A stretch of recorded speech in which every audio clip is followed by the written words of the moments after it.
Welcome back to our coaching network. Again, I'm Pat Curran, one of the co-founders here. Tonight, we are talking running back philosophy. Excuse me. We've got Coach Julian Griffin. He is the running backs coach at UTSA. We talked UTSA ball a couple of times already here with Coach Sadiq Haynes. We had him on. He did a clinic on pass rush stuff. We did a meet the coach. So I'm in the UTSA vibe right now. Love the culture you built as an entire staff. And I love what we're talking today. As you said, just before we get on here, or just before we hit record, we're talking how your philosophy fits team philosophy and building your culture. So I'm excited to have you. And again, we appreciate you jumping on with us. Hey man, thank you for this opportunity to get on here to speak with you guys. And I know there's not a lot of people on here right now, but hopefully when you guys get a chance to catch up on it, you can learn at least one thing. And so when it comes to running back philosophy, for me, what this means is simply, does your philosophy match the culture of your program? Okay. And so as we go through this, I'm going to try to tie in our culture as a organization into my room. Okay. And so as we start, if you guys follow me on Twitter or follow any of our coaches on Twitter, especially our head coach, Jeff Traylor, you always see the 2-1-0 triangle of toughness. And everybody kind of asks, like, what is the 2-1-0 triangle of toughness? Like, what is that about? So first and foremost, that is who we are. And if you look at the triangle, it's 3 parts, right? So you got the left side, the right side, and the bottom. And as you look at a team, there's 3 parts to it as well. You have the offense, you have the defense, you have the special teams, okay? And so the way we break it down is, first and foremost, you have to run the football. Like, if you cannot run the ball, you can't win championships. And we've done a great job of that here. We're 2-time conference champs, going into a new conference, going into a new league, and hopefully we can keep that momentum going. The other part of that is just being the most physical defense. It's not being the defense that, that shuts out everybody, nothing like that. It's just the fact that we're just the most physical. Win, lose, or draw, when the opposing team leaves the field, they know, like, sheesh, those guys came to play, right? And then the bottom of the triangle is just knowing you have to be great on special teams to win championships, to win games, just to have the confidence to go into the game knowing that, hey, my special teams are great, from punt to punt return, the kickoff, the kickoff return, everything within the special teams, from field goal to field goal block. Like, it's very important. So that is the triangle of toughness. And within that triangle is our culture, or there is our culture pillars, okay? And the first one is integrity, right? It's like a pinky promise, okay? And we'll go through this a little bit later. Next is passion, like your ring finger, right? Then the middle finger is mental, physical toughness. It's right there on your heart, it's right there in your mind, being able to withstand anything, okay? Then pointing away with the index finger. All that is just being selfless, right? And then the last one is your thumb coming into you. It's just perfect effort. Perfect effort.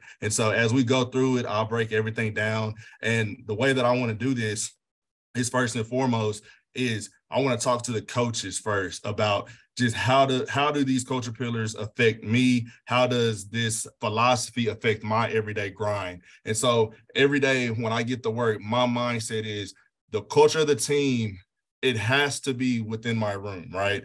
And so I have to be able to live the culture pillars in all aspects of my life, no matter if it's games, if it's practices, if it's recruiting, or it's just having tough conversations.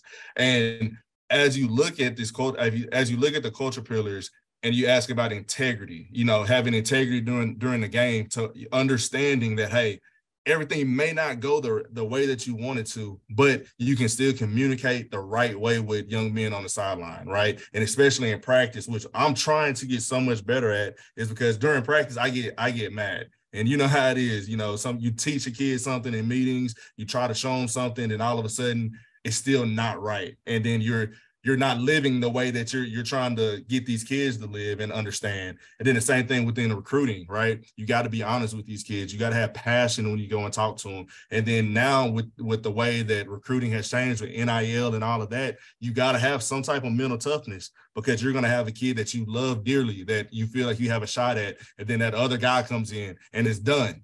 And so now what are you going to do, right? And so that takes you to those tough conversations. And those tough conversations could be with your head coach. It could be with your coordinator. It could be with the kid itself. It could be cutting a kid, right? And we've all been there. So just understanding how everything ties back in. And so now, as we look at our culture pillars, like I said, we went through them all, but integrity, passion, mental toughness, physical toughness, selfless, perfect effort, and then all of that together, you got to trust the process and pound the fist. And then once you do that, you'll be able to win the day.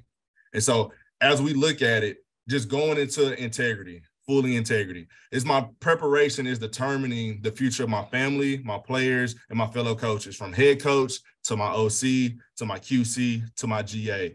And why is that important? Because if I don't do my job and prepare the way that I'm supposed to prepare, then my head coach's job is on the line, right? And in the way that contracts work now, everybody's guaranteed this, everybody's going to get this amount of money. But at the end of the day, do you want to be the reason to why he has to leave his job because your room never performed, right? And then our offensive coordinator here is Justin Burke, one of the best coaches I've been around, right? I worked with Barry Lundy, I worked with Will Stein, I had the opportunity to work underneath Justin Burke. And these guys are some of the best coaches I've ever been around. But if I don't prepare the running backs properly, the run game is never going to work, because we are 1/3 of the triangle. We have to be able to run the ball. And so the way that I prepare for my meetings, the way that I prepare my guys for meetings and practice and just anything in life, is going to affect him. And then once again, going back to preparation, my quality control guy, Tim Yoder, one of the best GAs, QCs in all of college football, right? But if I don't, once again, prepare, and he sees me slacking off, he sees me not, doing everything that I ask him to do, what is he going to do with his preparation? He's going to think, well, if Coach Griffin can do it, he can slide by, I know I can do it too, because that's all he sees. So the preparation is so important, because you never know the guys that you're going to affect, like the head coach, offensive coordinator, or are you going to affect your QCGA, the guys that are quote unquote looking up to you, right? And so those guys are so important in the way that I prepare, simply because it's not just about me, right? And that's just within this building, okay? But when I continue to look at it, and as you see, I have right here, it says my family. I have a 3-month-old daughter, right? So now if I'm not coming to work on time, I have a bad attitude about what I'm doing, I really don't feel like dealing with people, well, guess what? That means I have a bad attitude about my daughter. I don't feel like dealing with her, because my preparation is not preparing me to take care of my family later on in life, right? Then obviously going next to it, it says the passion. You have to love what you do. You have to. And if you don't love what you do, why are you doing it? And that's the biggest thing. Like, right now, I know we talked before we got on here, we're talking about like transfer portal, we're doing all that. And those conversations, they get very passionate within recruiting, because you want things done a certain way. And I had a conversation today with one of my coworkers of, I wanted something one way, he wanted something another way. And the conversation got pretty passionate, right? But at the end of it all, it was all out of love and respect, because of the vision that we have for this program and for ourselves and for this running back room. It all aligns, right? And so if you're not prepared, if you're not really doing what you say you want to do and loving what you do, it's not going to work that way. And then from there is the mental toughness. Let me move my screen real quick. Sorry. The mental toughness, right? Only thing that matters now is the now moment, right? And this is one of the biggest ones, especially for coaches right now, is, and I'm talking to myself just as much as anyone, is just knowing, like, man, if you're not in the now, you're going to miss everything, right? And so what distracts you from the now? Is it the previous game? Is it the previous game that you were in that you may have lost, or maybe your guys didn't do as well? Is it the previous conversation that you had with the head coach or the coordinator that you felt like they wronged you or they said something wrong? Is it something that you feel like you got overlooked because of, a job position or a title or just an opportunity? Or is it that like for myself, I've had interviews and I didn't get those jobs, and human nature, I was tore up, I was sad, I was kind of frustrated. I was definitely frustrated about the situation, and I kind of let that fester and I let it take over me at that time, instead of really sitting back and just being like, you know what, it is what it is. You had an opportunity, but what are you going to do now? How are you going to continue to grow now? What are you going to do to put yourself in position for the next opportunity that's definitely going to come for you at some point? Okay, so mental toughness, that's one of my big ones. That's one of my favorite ones. And going from there, It's just going next is the physical toughness. And physical toughness, man, is health is wealth. And that's for, coaches, is also it's for the players, but health is wealth, man. Find a routine. Understand, once you get out there, I'm a guy that I want to get up every morning. I want to go work out. I want to go walk. I want to go jog. I want to lift weights. I don't lift weights too often, but, I will get my cardio in. And just because like this job is so demanding. It's so demanding of your time. It's so demanding of just everything that you do, from the way that you eat, the amount that you sleep, the amount that you drink, anything, like from, especially when you're on the road, I'll try to drink at least a gallon of water, but I'm in and out of schools all the time. And it's like, well, dang, I'm not even hydrated. And then all of a sudden I wonder, like, why am I so tired? Why am I so just achy? Why does my body hurt? It's because, health is what I got to make sure that I'm finding my routine. I'm trusting that routine. And it's the same thing with your players, getting those guys up and getting them in a routine. I have my guys get up in the mornings. So we start meetings at 7 a.m. I want all my guys in the training room by 6:30 in the morning or 6:15 in the morning. And why is that? Man, go get stretched, go foam roll, go get extra treatment, get that routine going, because now you're young, you're 18, 19 years old, 22 years old, to where if you get that opportunity to go to the next level, what are you going to have to do? You're going to have to take care of your body, because you can't make the money if you're hurt, right? And so that's why the health is wealth, and just understanding, man, find that routine, take advantage of that routine, and just understand that whatever you're doing now is going to affect you tomorrow, and just continue to work that. Going to the next pillar of selfless, right? This one's pretty tough right here. It's just saying, when's the last time you meant thank you? And that's huge, because we always say, hey man, thank you for this. Oh, hey man, I really appreciate it. Hey, thanks, bro. But do you really mean that, right? And like I said, just with the job is so demanding, you get so caught up. And just guys, you're just always assuming that, hey, this is going to be done. Or when somebody gives you a sheet of paper, it's like, okay, thanks, bro. But somebody actually had to take time out of their day to go get that sheet of paper for you. They actually had to take time out of their day to build a calendar for you, right? And so when's the last time you really meant the words thank you, right? And so as you look at it and you just think about life, even as you're watching this podcast, who helped you get into this, right? Who helped you get into this career? Who helped you get into, being able to say, hey, you know what? I got $12.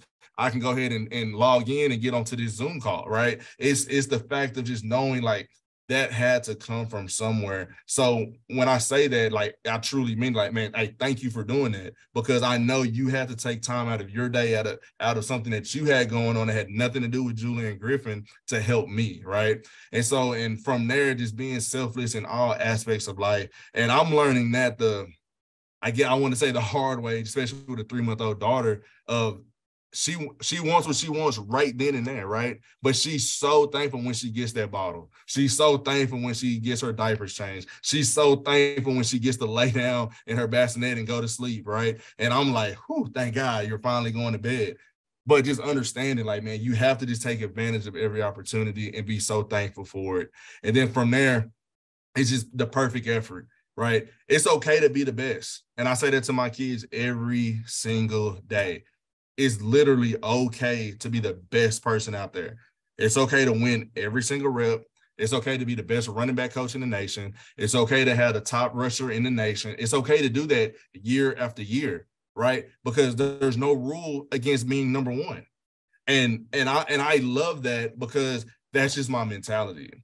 Yes, I may not have the number one room in the nation every year, but in my mind, I do. And it's okay for me to feel like I'm the best. Because at the end of the day, if I don't feel that way, I promise you, the other 132, 133 running back coaches in the nation for sure don't think I'm the best. So somebody has to, right? So I'm going to think I'm the best, and it's okay to be the best. But to do that, all these culture pillars have to match. I have to be selfless. I have to make sure that my kids know that, hey, everything that I'm doing is not for my gain. It's not for my glory. first and foremost, it's for God, but it's to help you guys achieve your goals, right? Then from there, just going back to the physical toughness. Like, I have to make sure that my health is input, for these guys to know, like, man, if I see coach working out in the mornings, I can put in a little extra. Coach is 33 years old, and he still gets up and he still works out.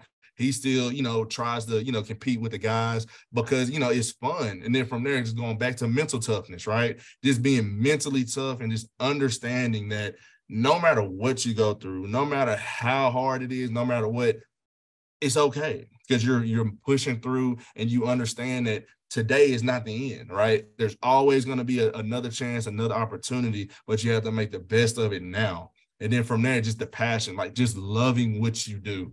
There's no way that somebody should love doing their job more than you love doing your job. Like, it just can't happen, right? If my GA or my QC is more excited about coaching running backs than I am, that's a problem.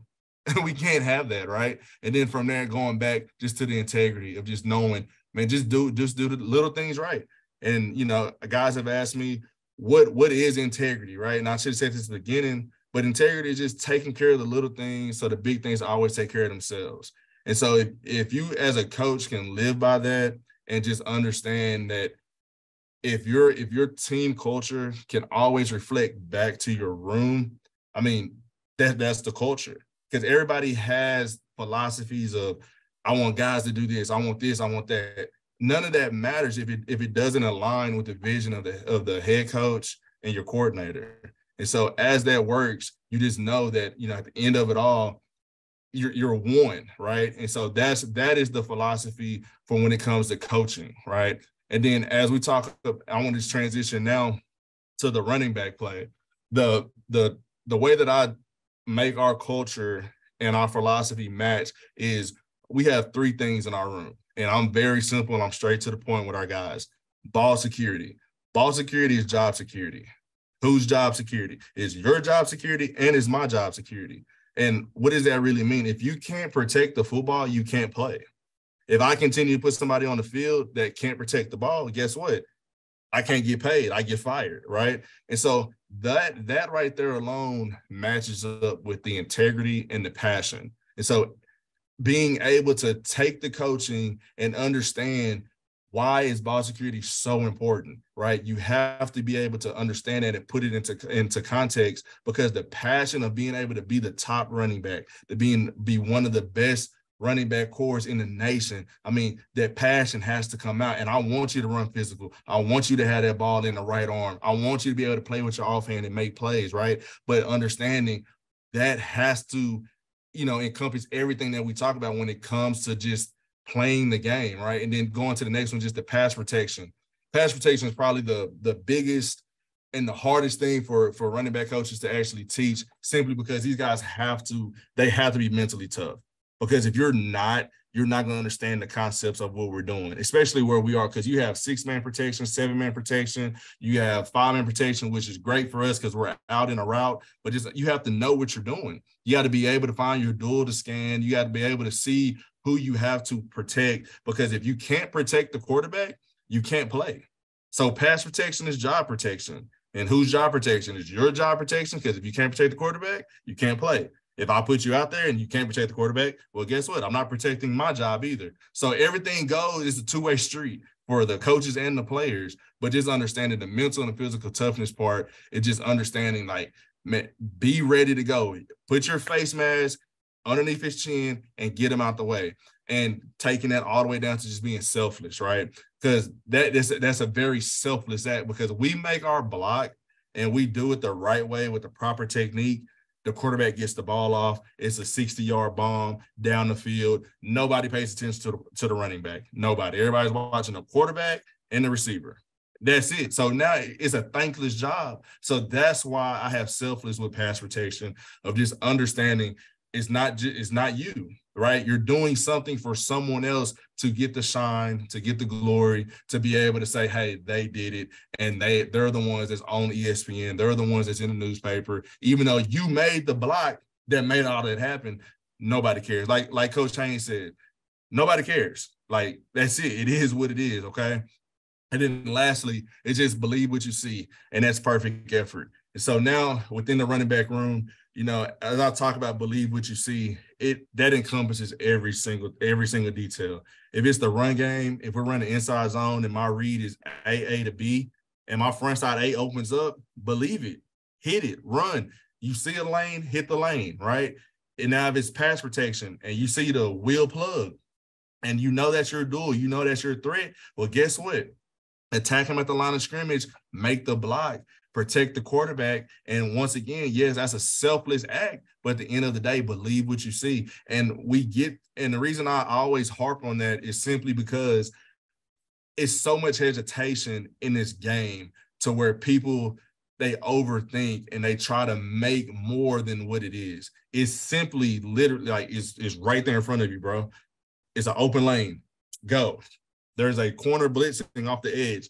Go block them. Like it's really that simple, but we make it so hard. And that's why I just tell these guys, man, just believe what you see, because if it's there and you see the keys and you study the video all week, when you see it, man, just believe that's what's happening and go ahead and make that play, right? And so as you look at all of that together, you put you that has to be like I said, I have it on here as perfect effort, but that's the final part of it, because if you can't put all that together and give it your all and protect the quarterback or run the best run that you can run, what are you doing it for, right? You have to give it your all. You have to be able to say, hey, look, this is what I believe. This is what I see. I have to go make this play. And as you encompass everything together, the running back culture matches our philosophy as an organization here. And as from the head coach down, just understanding integrity, passion, mental, physical toughness, selfless, perfect effort.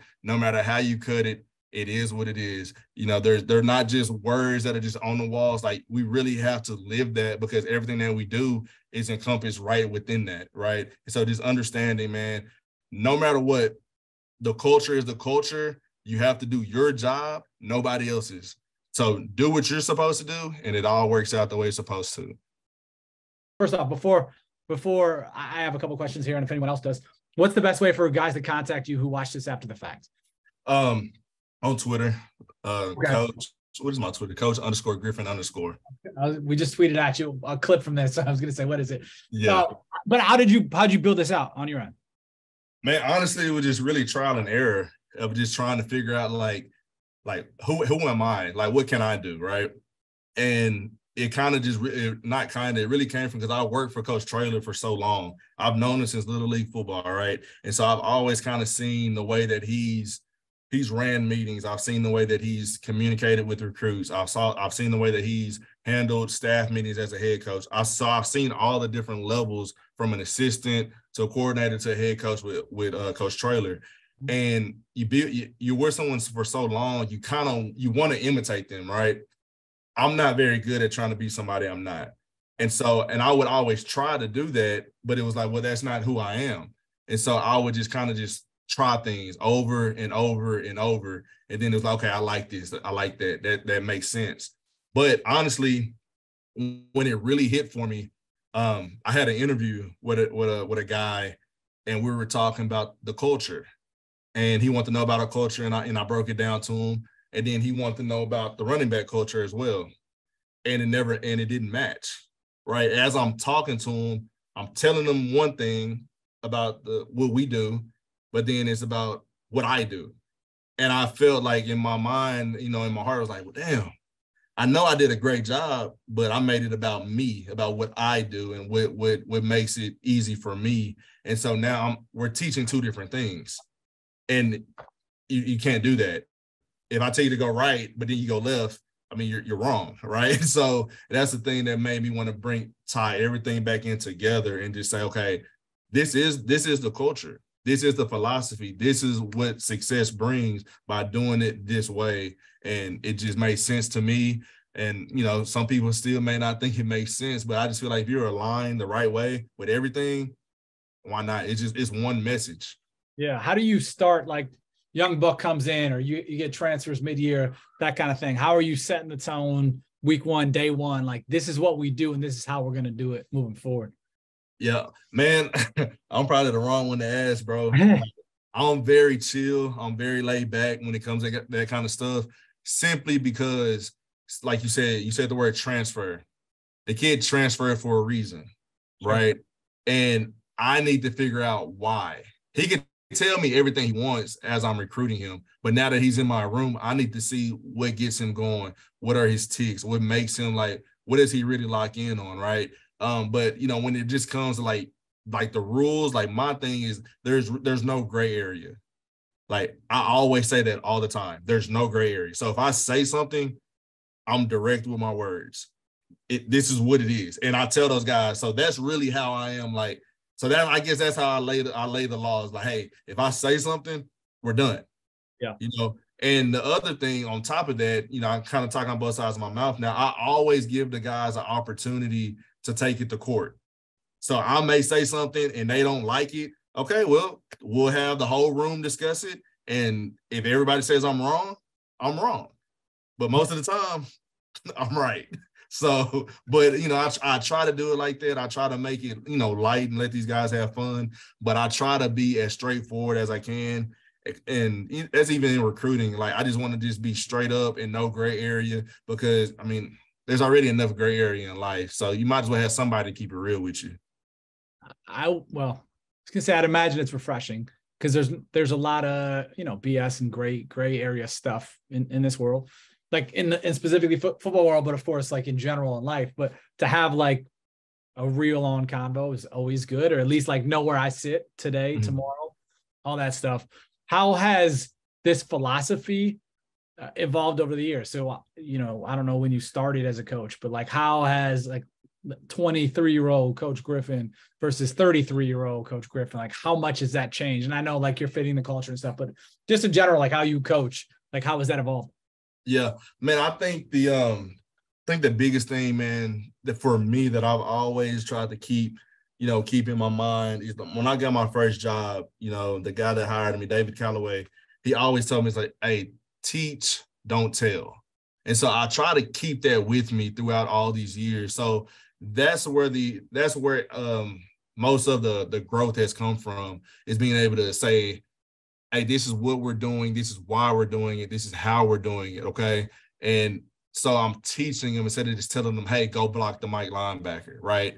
And so from that, keeping that in mind, but then going to working with Coach Traylor, that's where I won't say all, but majority of the growth has come from working directly underneath him as his QC when he was a running back coach. Because I was actually telling this story to somebody else. He would have me, like, we'll do like tips and reminders before the games, right? And so we might be playing Alabama this week, whatever the case may be, right? And I would start on Sunday in a staff meeting. I'm sitting there taking notes. Anything that he said, I would write it down. I would type it on my laptop. I would just make sure I had all the notes written down, typed up, and I would never share them with him. But because I know I was with him for so long, it's like, okay, I know how he's going to get. I know he's going to want something, or he's going to say, what do we talk about on Sunday? So I'm like the little lady that's in the courthouse. I'm typing everything, bro. Yeah. And I would have all my notes all week, and I would start working on my tips and reminders on my test on Monday. It's not due until Friday. I don't have to give it to the kids until Friday at dinner at the hotel. But I'll work on it all week. And then on Thursday, that's when I have my final copy. And I would print it out. I would staple it. I'll hole punch it. I'll have it right, bro. I mean, it's the best you've ever seen. I'm talking about graphics, is everything you want. And I'll give him one copy. And in my mind, I'm thinking, I'm good. Because, you know, we used to get off work super early on Thursday, so I'm ready to go. Yeah. And I would sit at my desk and I'll just wait on him to tell me, hey, we're good. Go ahead and get out of here. And then next thing I know, every Thursday, no matter what, this man would say, do it again. Like, start over. And I mean, it's been days that he would throw it away. It was like, it's not good enough. Yeah. And it's like, dude, I worked all week on this. All it is 15, 20 questions about, you know, the defense and all that kind of stuff. But he was like, I don't like it, you know, and it wasn't that he was being like mean or rude or anything like that. It was just the standard. Like, hey, if you're going to do something, make sure it's right. And the thing that got me and I'm getting to my point about the growth, was the fact that he wouldn't really tell me what was wrong. Okay. That was my next question. Yeah. He was like, you have other copies, go back and look and you figure it out. And I mean, it might be something as simple as I missed a comma in a sentence. I mean, like that. Like the details with him matter. And you can ask our coaches here, like he's not going to miss anything. And think about it, he was a high school coach for 25 years. So he's a teacher at heart. So that's what he did. My mom's a teacher for 30 years. My dad was a principal, and I didn't pay attention that much. But that's just, he was like, man, the details matter because like it's truly a game of inches. And so if you're missing out on putting a question mark or a comma or a period, you're going to miss out on seeing if it's a 3 technique or a 2-eye. Like, you know what I mean? It's just the little details. And that's where the growth of just paying attention and just knowing whatever you do, whatever you put your name on, make it the best. Because you only get one chance. Yeah. And if you mess it up, you're done. Yeah. I'll never email Coach Strehler. I know that now. don't do that because I'll have bad grammar. I email like how I text. It's not good. I'll keep that in mind, or if I do, I'll have somebody else check it for me. Yeah, no doubt. How do you then, and I worked for Tim Rose. I GA'd when I was a GA, and at the time, Coach Rose was 72 years old. He is still coaching, 85-year-old gangster and Ashland University defensive coordinator, as energetic as ever. And he was a former head guy. He coached at Miami and East Carolina and a bunch of places. Old school dude. And I knew kind of very similar to Coach Strehler. And what you had to do is like, I had to get things right in the way he wanted it. And he was great to me. Never was like, no, this isn't good enough. He was very much like walk me through it kind of things. But I loved what he did for me. And I had a great DB coach who I worked with too, Brad Wilson, who's now the DC at Indiana State. But what they did, they always taught me things. It wasn't just like, hey, go do your shit. And obviously Coach Strehler did the same thing for you when you were in that position. How are you then working for your guys, your GAs, your QCs, and how are you helping them grow from a coaching perspective and philosophy and culture perspective that guys have taught you, and especially Coach Strehler? Well, that's a great question. My guy's actually listening in, so I would wonder what he would say. But I try to give him as many opportunities as he wants, right? And I know sometimes, I kind of overstep and like, okay, let me do this, right? Just because it's some things that I see differently than he does. But at the same time, if there's a time in, I may be in meetings watching film, we may be on clip 15, and I just give him the remote, hey, you're up. Just put him in that fire to let him know, like, you never know when your opportunity's coming, and just be ready, right? And he does a great job with that. And I think the biggest thing that, in my opinion, that I've done to, I guess, give him ownership is more so within the recruiting aspect of it.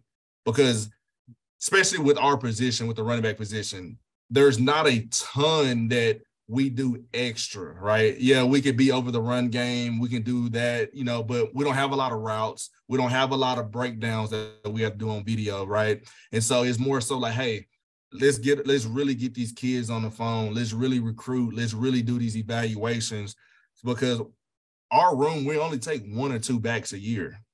Sure. So we have to make sure we're right on the evaluation. And I really let him lead that. Obviously, I go and I get my own kids. I look at the ones that I really like, but I let him cross-check everything. And as he does that, he's getting more confident in just knowing like, hey, this is what coach likes. This is what I like. Because there's kids that he wants that I'm like, bro, I'm really not feeling him. But then he can come back and say, well, coach, he's just like the kid that you like, but he's a better character person, or he's from this area, so he wants to come back to San Antonio. So he's doing more research on that aspect of it, to where once he's in this position, he's in this chair, whether it's coaching running backs or tight ends, or, when he's the offensive coordinator one day, he's going to be able to see everything full circle. And that's what I talk to him about all the time, is like, don't put yourself in a box just to be the running back guy, right? Like, take your opportunity, and, if you can go learn tight ends, learn tight ends. If you can go in the receiver room, go to the receiver room. And because I can handle my room, right? I can handle the running backs. That's easy.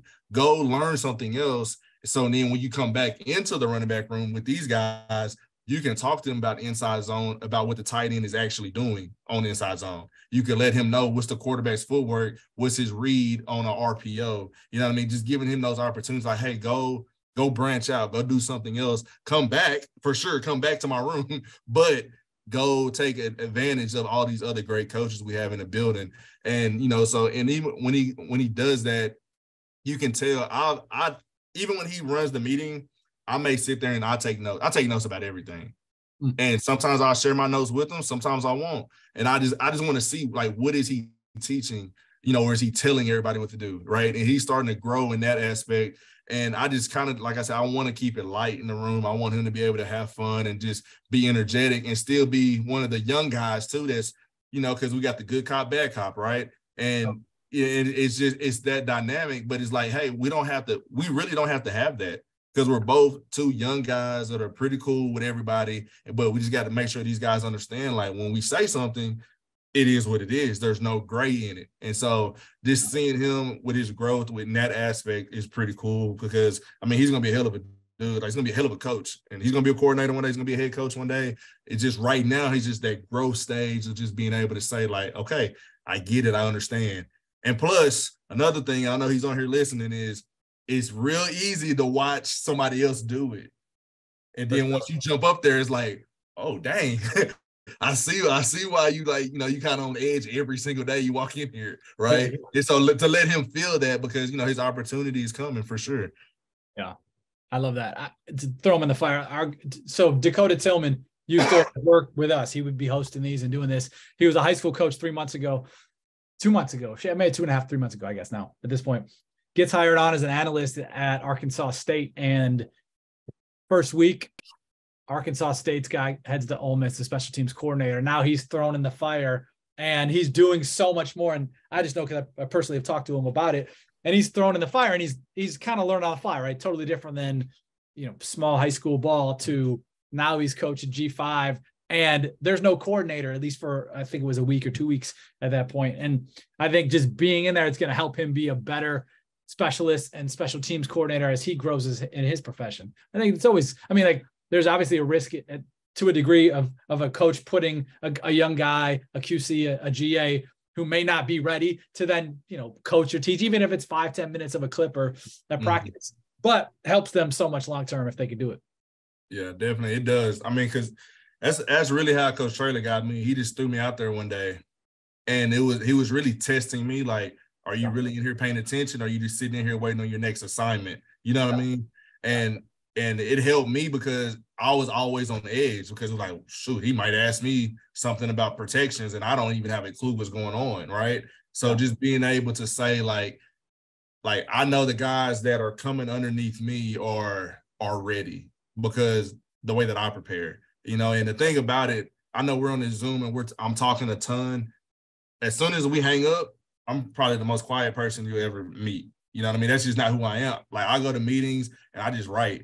And I'll ask a question every now and then. I'll make my statements, you know, but when I do say something, it's of substance. I just kind of just sit back and just, because we got so many great minds in this building, from offense to defense to special teams. It's just kind of like, dang, what do I say? Right. And so, and that's a fault on me a little bit, because it's like, I know I can say more. I know I can do more. And that's what I encourage Tim to do as well. It's just like, hey, just say it. Like, who cares?